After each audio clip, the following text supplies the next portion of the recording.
7차 변론기일에서 윤 대통령 측은 부정선거 의혹도 다시 한번 강조했습니다. 어제 증인으로 나왔던 전 국정원 3차장이 있고요. 성관이 사무총장이 있습니다.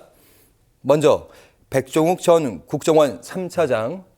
당시에 이제 성관이의 보안 점검이라고 하죠. 선거 시스템 전반을 국정원이 점검을 했는데 그거에 대해 잘 알고 있는 인사. 2년 전 일입니다. 그리고 옆에 있는 김용빈 사무총장, 성관이 사무총장인데 윤 대통령의 대학 동창으로 알려져 있고요. 성관이에서 보통 내부 승진인데 외부에서 온 인사가 임명된 경우였습니다. 윤 대통령과 가깝다 이런 의혹들이 있었죠. 자, 얘기해 보도록 하겠습니다. 먼저 성관이 전산망 해킹 가능하냐? 해커가 실제로 침투를 해서 통합 선거인 명부를 탈취 가능하다 이렇게 얘기를 했고요. 그때 당시에 이에 대해 성관위에서는 그때 당시에는 일부러 우리가 문을 열어준 거다. 모의 해킹이라는 환경이었기 때문에 그런 해킹이 가능하다. 실제 상황에서는 불가능하다 이렇게 얘기한 거고요.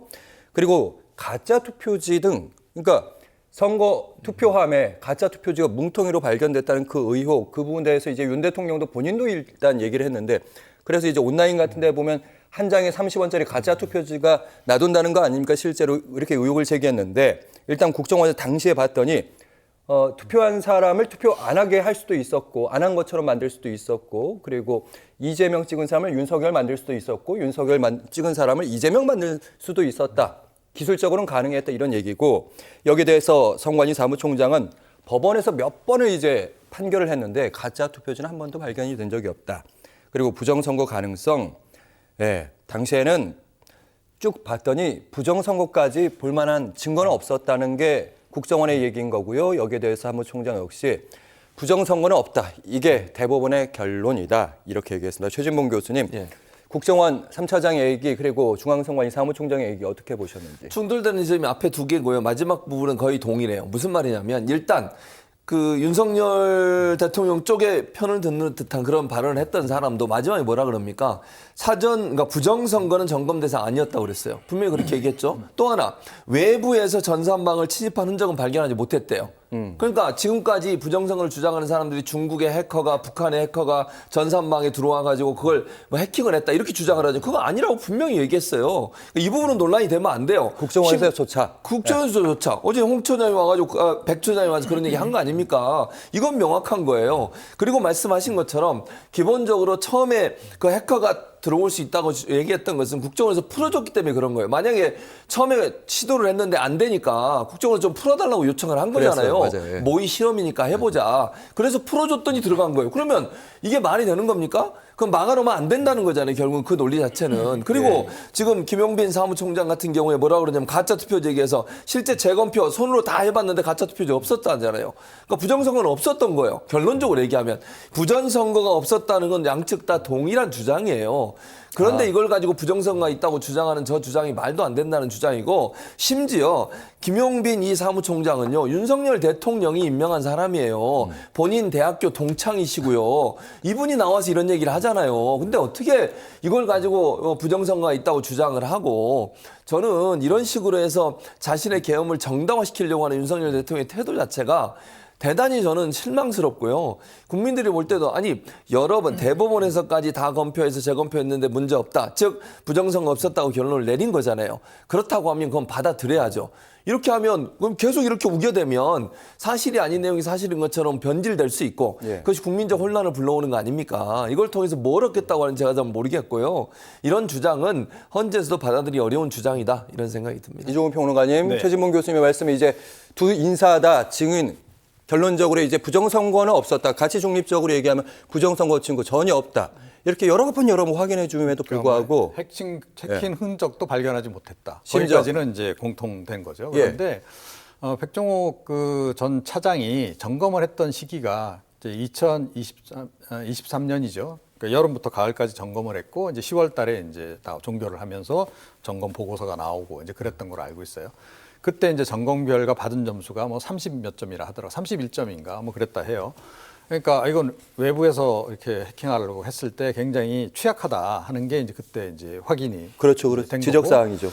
그 이후에 이제 아무 일도 없었냐 아니라는 거예요. 그 후에 많은 일이 있었어요. 그러니까 시스템 관련해서는 시스템 보안 작업을 계속해서 나중에 다시 이제 재점검했을 때 75점을 받았다 하더라고요. 예. 일단 그래서 많은 부분을 일단 그 시스템적으로 전산상의 문제가 생길 수 있는 부분 관련해서는 일단 개선 조치는 했다. 그 상태에서 총선에 들어간 거고. 아, 지난 22대 총선 4월에 있었던. 예. 지난해 총선에 들어간 거고. 그리고 그 말고도 그러니까 그 시스템상의 전산 시스템상의 문제 말고도 많은 제도 개선이 이루어졌습니다.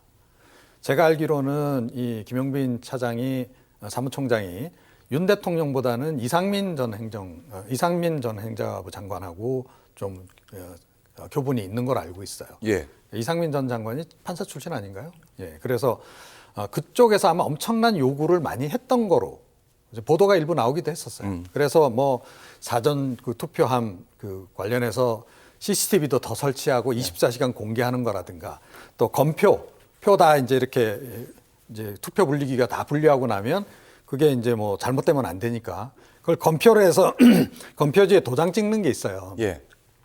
최근에 시스템이 이제 상당히 이제 그 잘 골라냈기 때문에 그 검표용지에 직접 수기로 이렇게 도장 찍는 걸 안 했었는데 이것도 도입을 하자 그래서 도입을 한 겁니다.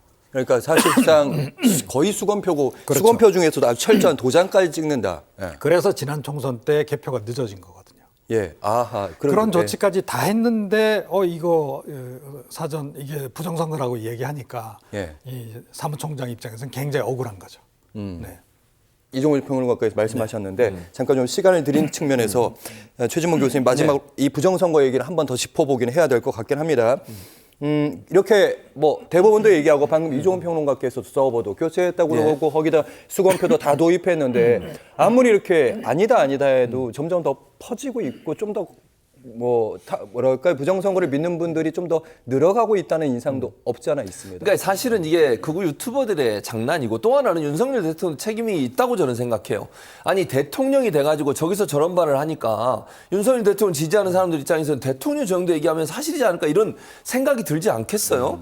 아니 최소한 대통령쯤 되면 본인이 지시해서 조사해서 가져온 국정원의 조사 보고서는 믿어야 될 거 아니에요. 이종훈 평론가 얘기했처럼 두 번째 시스템 점검하고 나서 두 번째 했을 때는 점수가 올라갔어요. 예. 문제 없다고 이제 시스템상으로 문제 없다는 점검 결과가 나왔잖아요.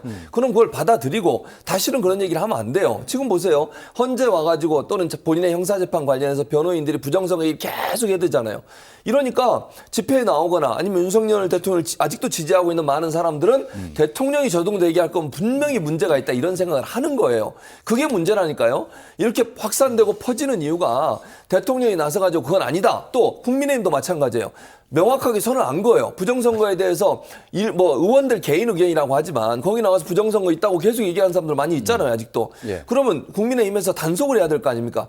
국민의힘이 4년 전에 조사 보고서를 낸 적이 있어요. 부정선거에 대해서. 그때 뭐라고 얘기한 줄 아세요? 부정선거 없다는 결론이에요. 아, 국민의힘 내부에서요. 나왔는데. 이준석 전 대표가 대표할 때 예. 그 총선 전에 21대 총선인가 그 총선 전에 대선인가요? 제가 지금 정확히 기억을 못하겠는데 대선인지 총선 전에 자체적으로 조사를 했어요. 왜냐하면 사전 투표를 공유할 거냐 말 거냐 이것 때문에 예. 자체 조사했는데 문제 없다. 사전 예를 들면 선거 부정 없었다라고 결론 내리고 그래서 사전 투표 열심히 하라고 홍보를 했었어요.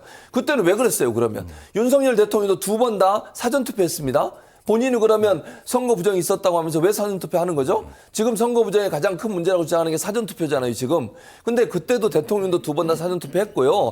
당시에도 사전투표 열심히 참여하라고 윤석열 대통령 후보 시절에 직접 나와서 얘기도 했었어요. 네. 그 말은 선거 부정 없었다는 걸 증명하는 거예요. 근데 이제 와서 4년 지나고 나니까 또다시 그걸 꺼내는 거죠. 제가 볼 때는요, 선거 부정이 있었다고 믿는 게 아니고 지금 탄핵을 정당화시키려고 하다 보니까 이유가 없는 거예요. 그러니 그 이유라도 들고 나와야 선관위를 침입하고 선관위에 들어가 저렇게 불법적인 행동을 한 것을 정당화시킬 수 있는 거잖아요. 네. 그런 차원에서 나오는 건데 문제는 저렇게 대통령이나 대통령 변호인단은 저런 얘기를 많이 하다 보니까 또 국민의힘 일부 의원들까지 거기에 동조하니까 더 많은 사람들이 특히 국민의힘이나 대통령을 지지하는 사람들 입장에서는 더 많이 거기에 의심을 갖게 되는 그런 문제가 지금 발생하고 있는 거죠. 네, 선거 시스템 자체에 대한 불신이 커져가고 있다. 네, 민주사회에서 분명히 선거가 이제 민주사회의 꽃이라고 하는데 이 부분은 우려가 되는 부분 나중에 좀 더 본격적으로 다뤄보도록 하겠고요.